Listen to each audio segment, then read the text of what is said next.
How can we lessen and sometimes even eliminate negative feelings about a bad experience? One way we can do this is through expressive writing. So what exactly is expressive writing? Expressive writing is a technique that falls under the umbrella of expressive therapy, also known as art therapy, which includes things like music, dance, theater, art, and writing. So all of these interventions use creative activities to share and process difficult feelings and help us cope with different pressures. If you've ever cranked up sad or energizing songs in your car or earbuds to cry or release aggression, gone out dancing with friends after a bad breakup, or even dancing around the house in your underwear, maybe gone to a stand-up comedy club for a good laugh, attended a paint night, or even bought yourself one of those adult coloring books, you've already used art therapy. The therapeutic effects are even better when we actively create the art. So when we use art to express ourselves, there's even more benefits. So one of the ways that people express themselves, often in an artistic way, is on social media. So social media could even be regarded as a digital diary. So we can reflect on our lives by scrolling backwards through our feed. But we all know that our digital diary on social media is our highlight reel, right? So this reminds me of a quote that I've always loved from the movie Just Married with Ashton Kutcher. "You never see the hard days in a photo album, but those are the ones that get you from one happy snapshot to the next." It's a great quote. So what do we do with the hard days? How do we reflect back on those? And why would we even want to? One of the ways is through keeping a diary or a journal. So unlike the highlight reel of social media, our diary might even be our shame reel.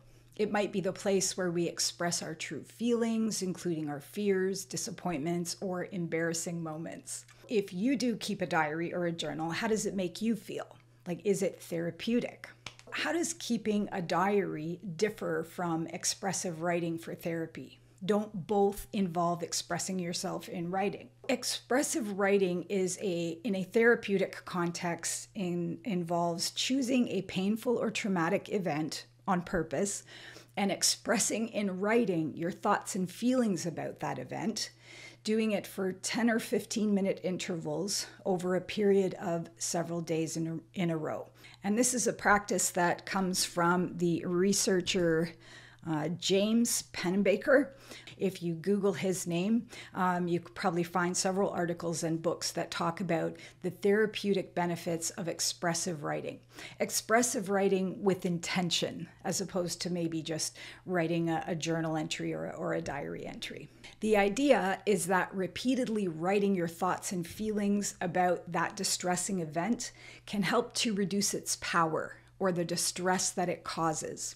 And studies show that it increases our mental health and well-being through the act of self-disclosure. So expressive writing might cause distress or discomfort in the early stages of writing when you first start. You might feel a range of emotions like anger or sadness. But after a period of time, studies show that writers stop focusing solely on the negative aspects of the event and they get unstuck. So why is that? Well, when we organize and structure the retelling of an event, we regain a sense of control. We start to find our voice and make meaning of that distressing event. It doesn't take the pain away, but the process of writing can lead to personal growth because we often end up focusing on the lessons learned and the insights gained. And when we're able to share lessons learned and insights gained, we may even find purpose in our pain.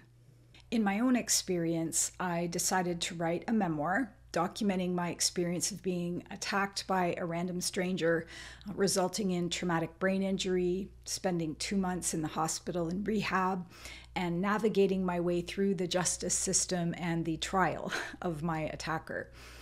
In the months leading up to the trial, I ended up writing the first 4 chapters of the memoir.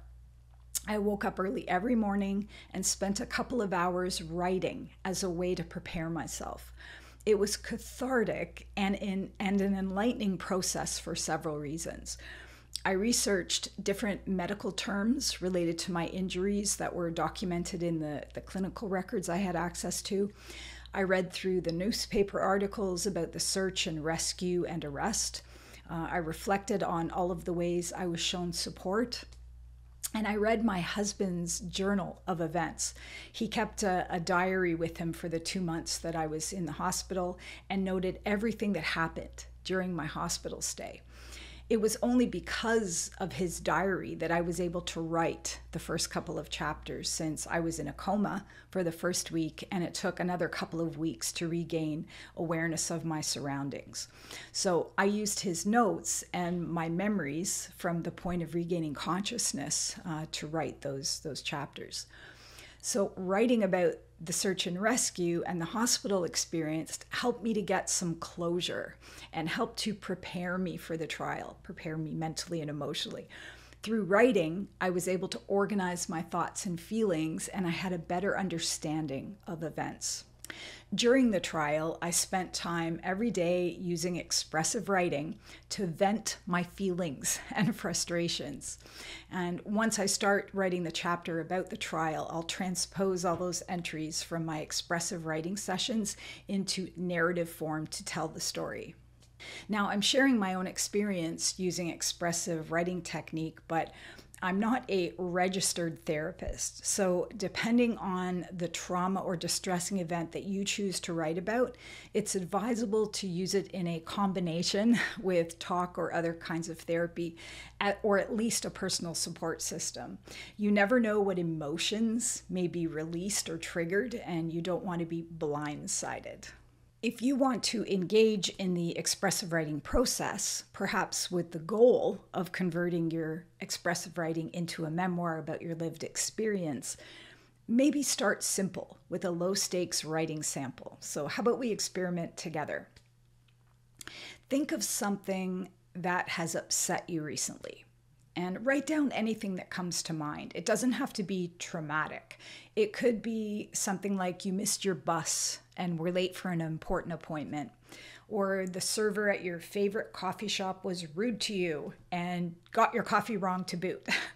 Or if you're like me and you are shunned for leaving the fundamentalist religion of your upbringing, perhaps someone you grew up with just walked by you like you were a ghost.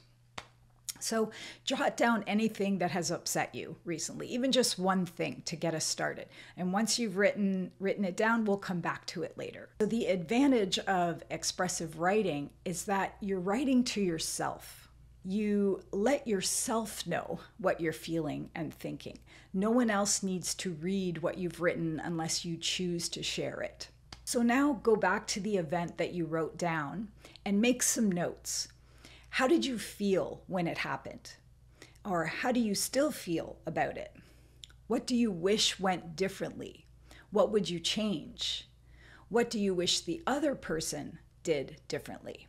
And use bullet points, stick people, doodles, whatever feels good to you. Once you've done that, set it aside and we'll come back to it. So what is the difference between expressive writing, creative writing, and storytelling? With creative writing, we may be writing fiction or poetry and be using our imagination, inventing a reality. With expressive writing, we're focusing on our feelings about a real event. With storytelling, we can certainly use fictional content to tell a story, but we can also structure our expressive writing in a narrative fashion to tell a story and to make meaning of an event. Making meaning of an event or an experience can help take the sting out of a distressing experience. It can help improve our mental health. So like in my case, where writing about my healthcare experience and my feelings about the trial, they helped to neutralize the negativity.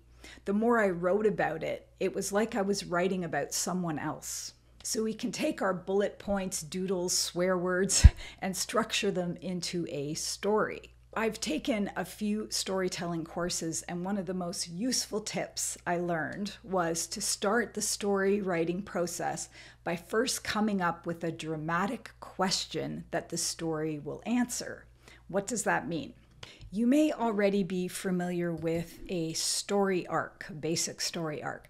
The most basic one includes a beginning, who you were, an inciting incident, rising action or events leading up to the climax or pivotal moment where the dramatic question is answered, then a falling action, how things change, your new normal, and then finally an ending, a resolution, who you are now.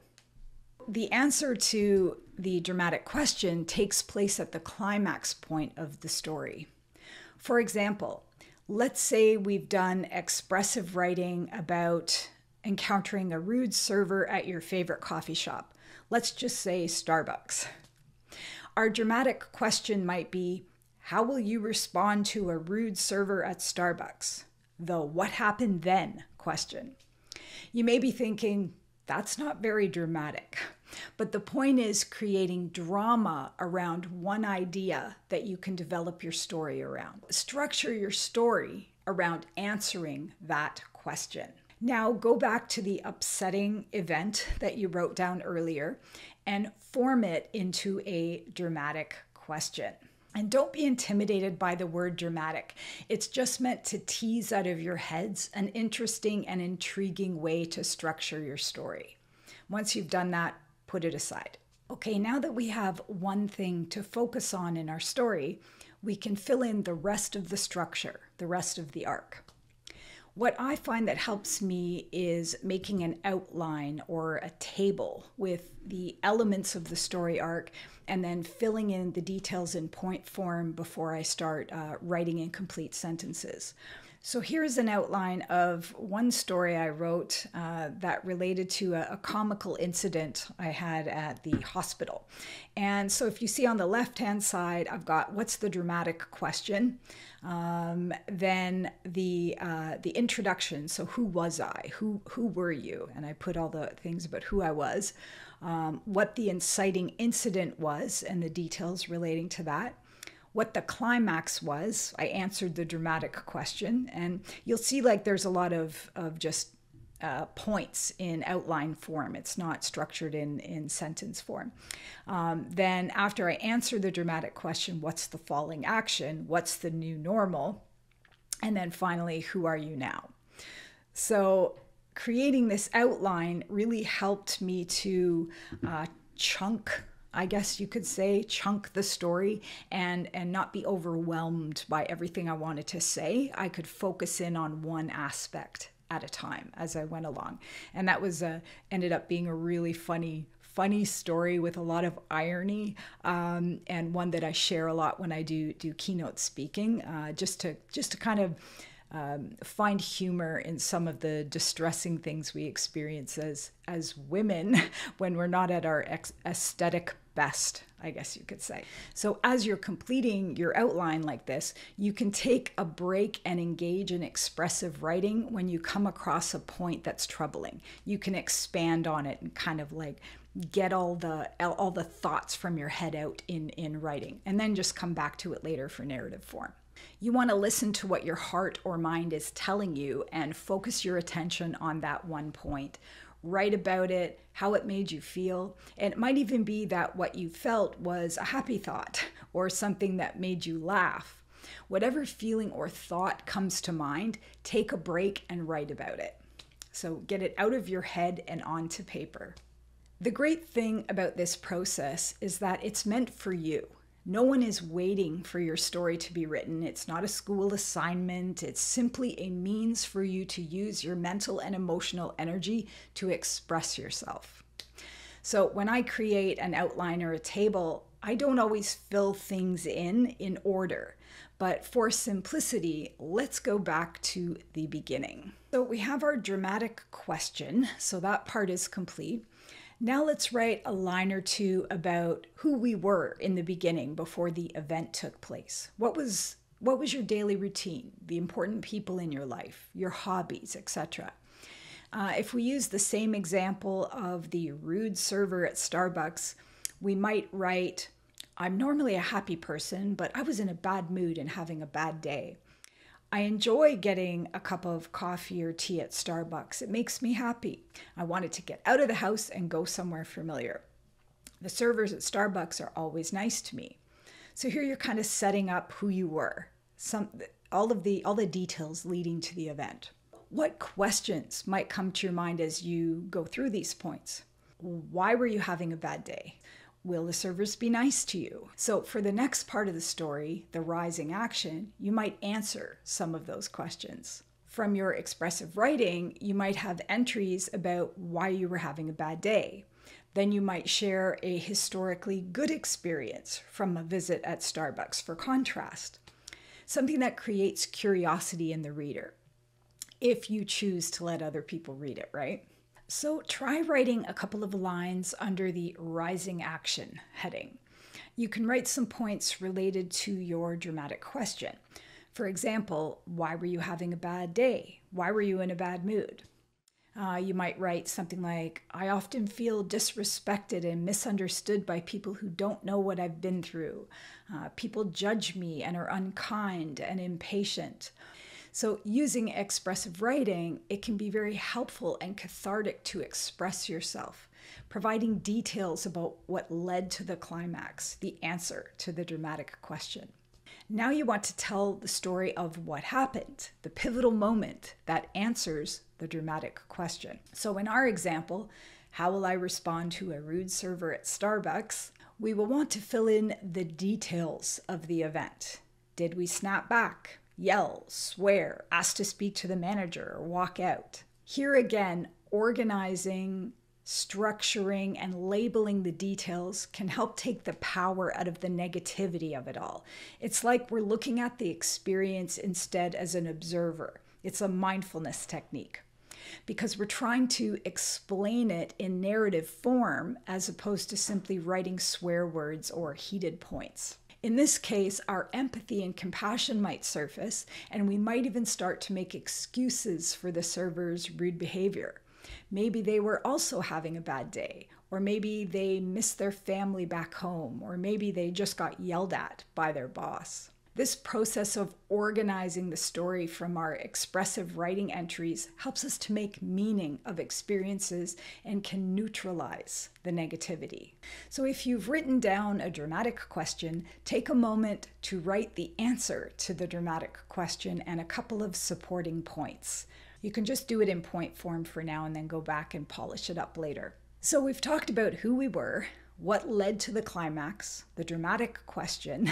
We've answered the dramatic question, and now we're at the part of the story where we begin to land the plane.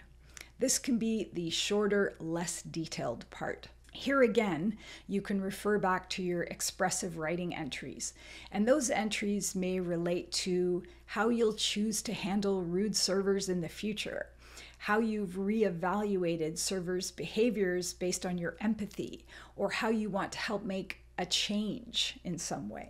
You might even choose to use humor in your writing based on the lessons you've learned. In one course I took with Second City, Writing Sadness Through Humor, where the Stacy story comes from that I showed you earlier, we were taught that we're not expected to make light of sad or traumatic events, but to find humor in the people and circumstances that surround an event. So with this Starbucks experience, we could tell the story of a server being rude and how we may have bit back. We still get to tell that part, but we could share comical things that surrounded the event. For instance, funny customer conversations you overheard, or servers flirting with each other thinking no one noticed, or how a server put a rude customer in their place. You can use funny circumstances surrounding your own negative experience as a way to share your story without making the sad, negative parts the focus of the story. Take a moment and write a line or two about something that changed as a result of the event that you wrote about. Did your point of view change? Did you decide to take further action? Did you feel defeated, convinced nothing would change, etc.? Finally, we end the story by sharing who we are now. who we became as a result of the experience. And it might be a simple statement or a detailed description of how we've changed, or that we didn't change at all. There's no right or wrong. Bottom line, it's your story, it's your expressive writing, and it's you it's meant to benefit. To summarize, expressive writing is a way to share your thoughts and feelings about a distressing event. You're meant to write to yourself first. Sharing is just an option. If you want to share it, you can use a storytelling arc to organize and structure your expressive writing entries. And also, you can find meaning and purpose by considering lessons learned and insights gained. I hope you found this video helpful and instructive in some way. Stay tuned for more videos about different expressive therapies and expressive writing, in particular as relates to writing a memoir to share your lived experience with others. So thanks for watching, and be positive.